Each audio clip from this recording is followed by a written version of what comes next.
Hey you guys, what's going on everyone? Sorry if the audio is a little bit off, but we're in the bathroom because it's getting dark outside and this has the best lighting in the house. To me it does.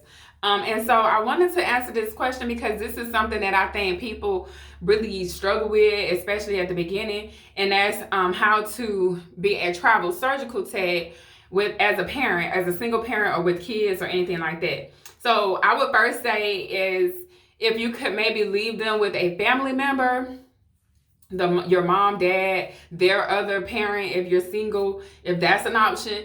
And what I would say is if it's the other parent, if you're receiving child support for the kid, then maybe tell the other parent, that you will give them the child support back or something like that, just to kind of make it easier. Some parents will go for it without offering that.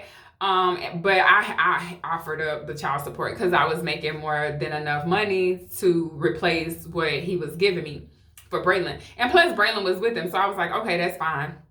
That's not how the courts go though, guys. It doesn't matter if you have a agreement with the court, then the parent that's paying child support has to continue to pay child support for the whole time.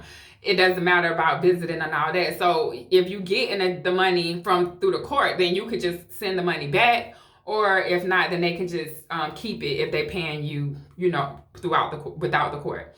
So I would get the other parent involved, or a grandparent involved, or an aunt or cousins or whatever you got available to you.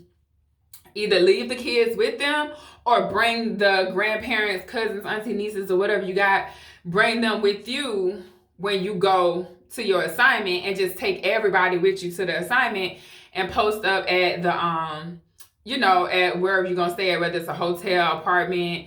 I would suggest getting a RV though, especially if you got other kids, because you can just park the RV at the hospital and maybe sneak down and go check on the kids, or maybe park the RV close to the hospital. I would park it at the hospital, honestly, and I would check on them every so often.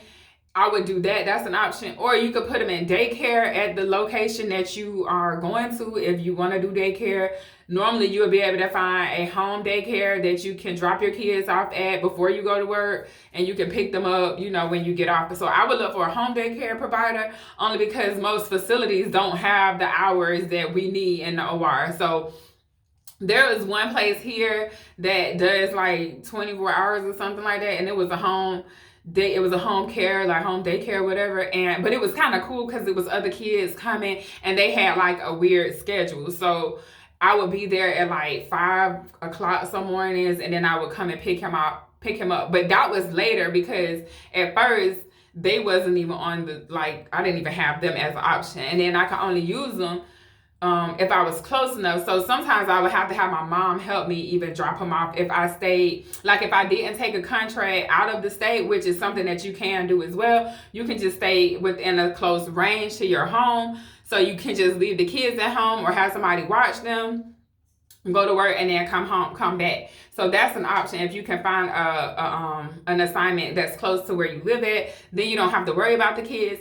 If you got bigger kids, I would take them with me, and I would just either find them something to do during the day, as far as like a club. Maybe if it's in the summertime or springtime, you'll be able to find more camps and stuff like that. So I would take them with me and put them in a camp while I was gone. But if they're older, you could just leave them at home. And if you got other kids that's old enough, like if they 13, 14, they're old enough to watch themselves for the most part. And because we be in the OR so early, if you picking up an early shift, normally, you home around 3:30, 4 o'clock. So they sleep probably all the way up until 10 or 11 o'clock if you're not there to wake them up, and then you home, a couple of hours later. But this is what I would do, you guys. This is what I did. I just had I co-parented with my son. We came to an agreement with the child support, and I went for 3 months. I got my son for a month, then I went and did a couple of 3 months. I would break it up. I wouldn't just be gone the whole time.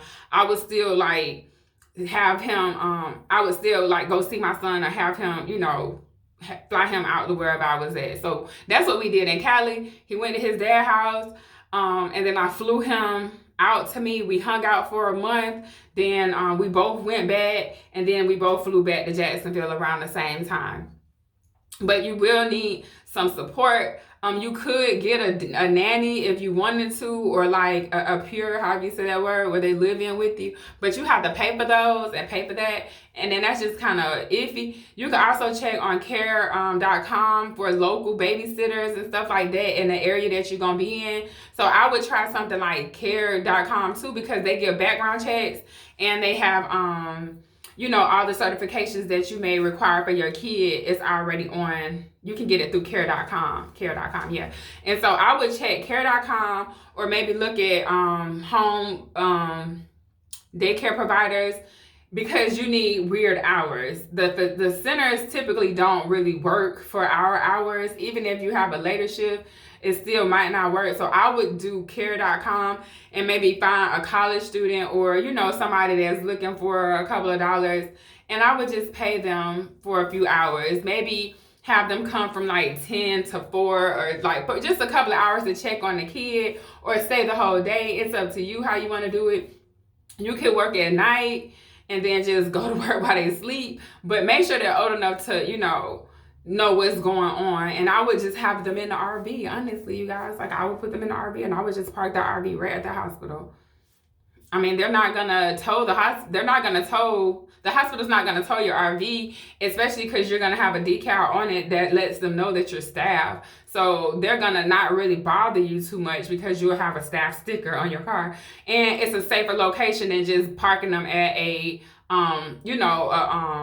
trailer park or something like the RV park and all of that stuff. So this is what I would do, you guys. This is my advice to single parents, single moms, whatever, single dad, whoever it is that's out there single. I would just co-parent with the other parent. If that's not an option, maybe reach out to a family member to see if you can either leave the kids with them or take them with, or have them come with you. I would prefer to have somebody come with me, so I would still have my kids around.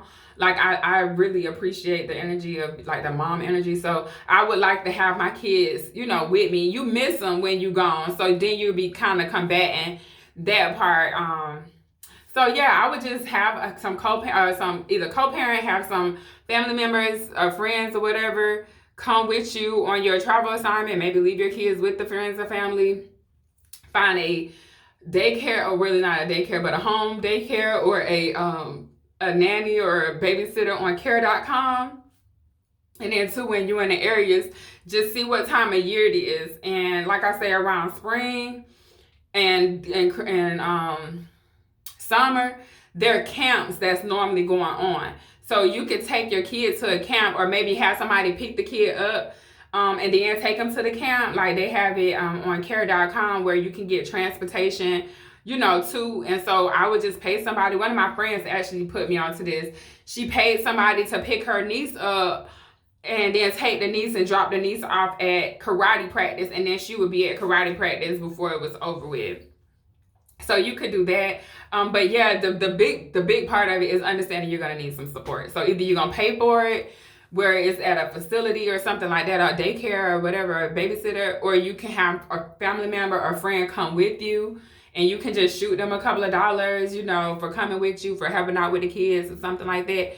But this is what I did, you guys. I had my son go to his dad's house, and luckily, we was able to come to an agreement. I know that's not always an option. So if that's not an option for you, then the other options are on the table. So you just have to figure it out. And then too, like I say, you can stay in your area. You don't have to leave your area. If you're close enough, you can just drive back and forth and just have somebody maybe in your neighborhood watch them and stuff like that. Or maybe, just have them watch them if you're in the neighborhood. But for the most part, those are your options. It's not like super pretty and glamorous, but this is what it is when you're a single parent and you want to be a surgical tech because you want to make the most money. Now, you don't have to go traveling. You could just be a surgical tech in your neighborhood, in your city or whatever. That's an option.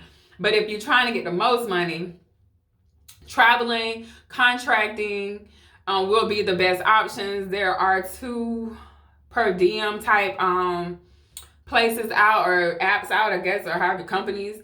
And they let you pick up shifts by the day. So one of them is Medley and the other one is Carecom. And I've heard about both of them. I actually may take a shift on Carecom just to review it And I do know a couple people that's already with Medley, and they just pick up shifts, and they pick up however many shifts they want, and then they go by their business. It's not a contract, it's just shift work. And what I've noticed is that it is a little bit higher than the staff pay, but it's still not travel pay. So there's that. So for the most part, as a surgical tech, traveling, you will make around 35 to 40 and 50. Like, we'll say 35, 36 being the lowest, and then it can just go up from there. With CareRev, what I've seen is that it's around the $30 mark an hour, which ain't bad, because all you really doing is putting in like a little bit of information. So that's an option. If you don't want to take a 13-week contract, sign up with CareRev